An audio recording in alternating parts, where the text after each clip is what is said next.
9 years of contracts delivered, clients renewed and margins protected. The team is solid and the work keeps coming. Last week, a bank asked for an information memorandum.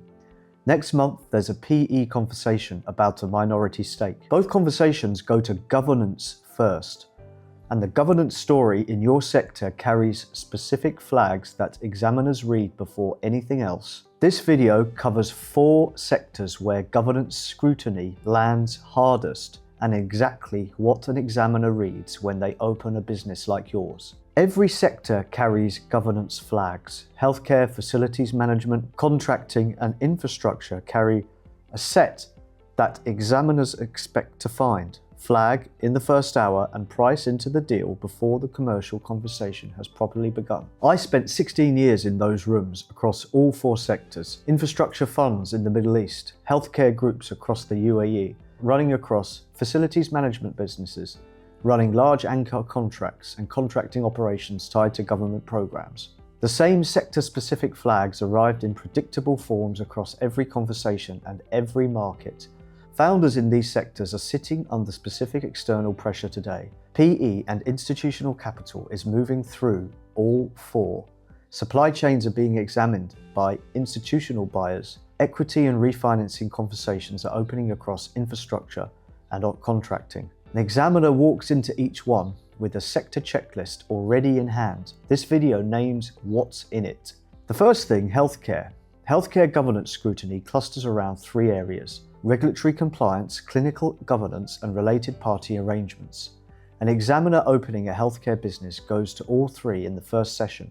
Regulatory compliance in the UAE and Bahrain means DHA, MOH, or NHRA licensing across every facility and practitioner. An examiner checks whether licenses are current, held at the correct entity level, and how close each one sits to renewal date. A license due for renewal during a due diligence window is a material flag regardless of how routine that renewal has always been. Clinical governance is the flag founders in healthcare most consistently underestimate.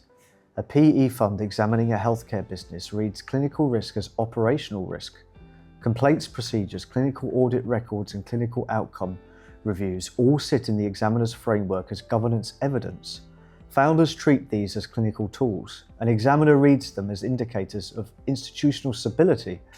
Related party arrangements in healthcare take a specific form: referral agreements between a clinic and a diagnostic facility with a common ownership, procurement from a medical supplies business connected to a shareholder.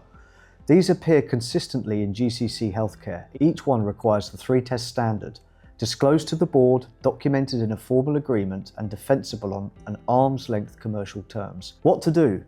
Run a licensing audit before any external conversation. Confirm all practitioner licenses and facility approvals are current, documented, and carry a visible renewal timeline. Map all related party arrangements and apply the full 3-test standard to each one. The second thing, facilities management. FM businesses carry a specific concentration risk that examiners identify in the first session. Revenue sitting in 1 or 2 anchor contracts, thin margins that amplify any disruption, and key person dependency on the relationships that secured those contracts. That combination reads as fragility to an examiner, even in a business delivering consistently for years. A single FM contract at 60% of revenue is a position many FM founders occupy. The contract is real, the relationship is solid, and the renewal has always followed. An examiner's question goes to what gives that relationship institutional durability beyond the founder's personal standing. Formal agreements, documented renewal histories, and evidence of structured account management are what close that question. GCC FM businesses carry a regulatory compliance dimension that examiners reach early. Emiratization or Saudiization ratios, workforce licensing across mobile teams, and subcontractor documentation for workers operating under the FM business's license. A workforce of 300 in the field generates a compliance file an examiner will open. Gaps there are material flags. What to do? Map your contract concentration and prepare a specific case for every anchor contract above 20% of revenue. Commission a workforce compliance audit covering Emiratization or Saudiization ratios, visas across the field workforce, and subcontractor documentation. Both close fast when the work happens before the conversation opens. The third thing, contracting. Contracting businesses present a governance profile that confuses examiners trained on recurring revenue. Revenue spikes at contract awards. The margin profile varies by project, and the pipeline carries a mix of signed commitments and relationship-based expectations. An examiner trained on stable revenue businesses reads that pattern as volatility and prices accordingly. Pipeline quality is the first governance flag in contracting. Signed contracts and letters of award are verifiable evidence.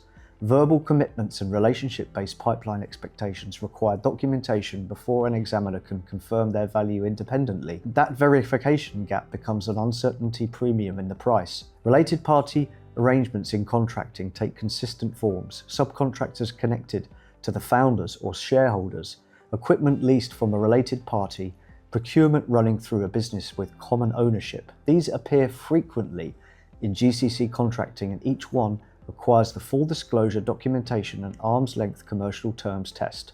What to do? Convert your pipeline to verifiable form before the conversation starts. Signed contracts, letters of awards, framework agreements, and documented renewal histories.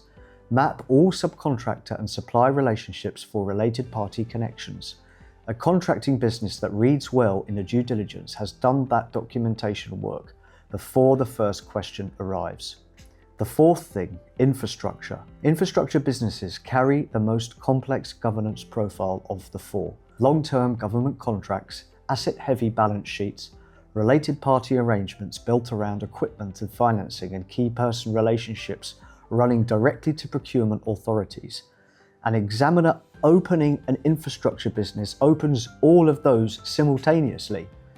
Government contract dependency is the primary flag. A business running 80% of revenue through a single ministry, municipality, or authority presents a concentration profile an examiner reads as political or commercial risk together.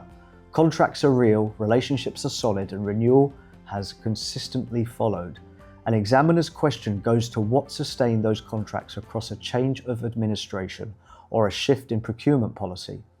Related party arrangements in infrastructure are frequently structural. Equipment owned by a connected entity and leased to the operating business. Financing from a shareholder-connected institution. Land and facilities held in related ownership. These are often the arrangements that made the business viable at establishment. An examiner reads each one as a potential conflict requiring disclosure, documentation, and arm's length justification. What to do? Map the full related party structure before any external conversation opens. Equipment leases, financing arrangements, and facility agreements involving connected parties all need documentation and arm's length justification. Government contract dependency needs a specific continuity case.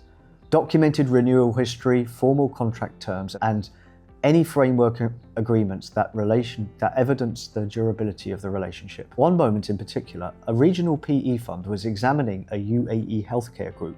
12 years of clinical delivery, strong outcomes, and a clear regulatory standing. Diligence opened with licensing. One practitioner license had run 47 days past its formal renewal date before processing 6 months prior. Administratively routine, clinically irrelevant. His explanation was thorough and accurate. The examiner noted it regardless, a lapse in regulatory monitoring that the governance structure had processed late with a gap on record. Pricing arrived with a governance risk premium. The founder accounted for the first time in that conversation. 47 days, 2 years earlier, across 12 years of clean clinical delivery. That is what sector-specific governance scrutiny actually costs. These four sectors share one characteristic. Governance scrutiny arrives at sector-specific flags before it reaches the financials. The examiner arrives prepared. Preparation determines how the business reads against the checklists they bring. Founders who address these flags in advance shape that reading from the first hour. The preparation is available in every sector covered in this video. The work starts before the conversation opens. If you want to know what your business looks like from the outside before someone else tells you, book the business read at havenstone.me. One call, one fee, done. Fully remote wherever you are.